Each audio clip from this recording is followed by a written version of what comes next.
પાલીતાણાના વાળોકડ ગામ ખાતે આવેલી નામાંકિત શૈક્ષણિક સંસ્થામાં સગીરા સાથે દુષ્કર્મની ઘટના બનવા પામી હતી, જે મામલે ગૃહપતિની અટકાયત કરવામાં આવી.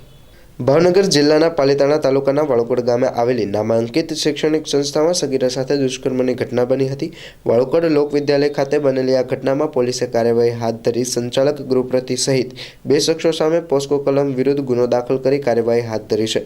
આ બનાવ અંગે પોલીસે 23 નવેમ્બરે ગુનો નોંધી પોસ્કોની કલમ મુજબ ગુનો દાખલ કરી વિનુ મિસ્ત્રી નામના શખ્સની અટકાયત કરી હતી. ત્યારબાદ પોલીસની તપાસમાં નિવેદનમાં ગૃહપતિનું નામ ખુલવા પામ્યું હતું. ત્યારે પોલીસ દ્વારા ગૃહપતિની અટકાયત કરી ગૃહપતિ જે સંસ્થાનો મુખ્ય વ્યક્તિ છે તે રાઘવ ધામેલિયાની અટકાયત કરી તેને જેલના હવાલે કર્યો હતો. પાલીતાણાની નામાંકિત સંસ્થામાં સગીરા સાથે બનેલી દુષ્કર્મની ઘટનામાં ખુદ ગૃહપતિનું નામ સામે આવતા ચકચાર મચી જવા પામી છે. પાલીતાણા રૂરલ પોલીસ સ્ટેશનમાં વાડુકર લોક વિદ્યાલય સંસ્થામાં ધોરણ 10માં અભ્યાસ કરતી એક સગીરા ઉપર બળાત્કારની ફરિયાદ નવેમ્બર 2023માં નોંધવામાં આવેલી હતી. આ ફરિયાદમાં વિનુભાઈ મિસ્ત્રી નામના એક શખ્સની અટકાયત કરવામાં આવેલી હતી.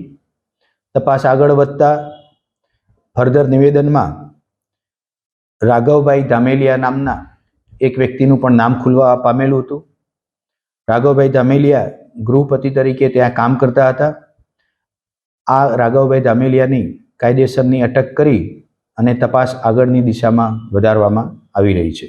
રેપની ઘટના ક્યાં બની?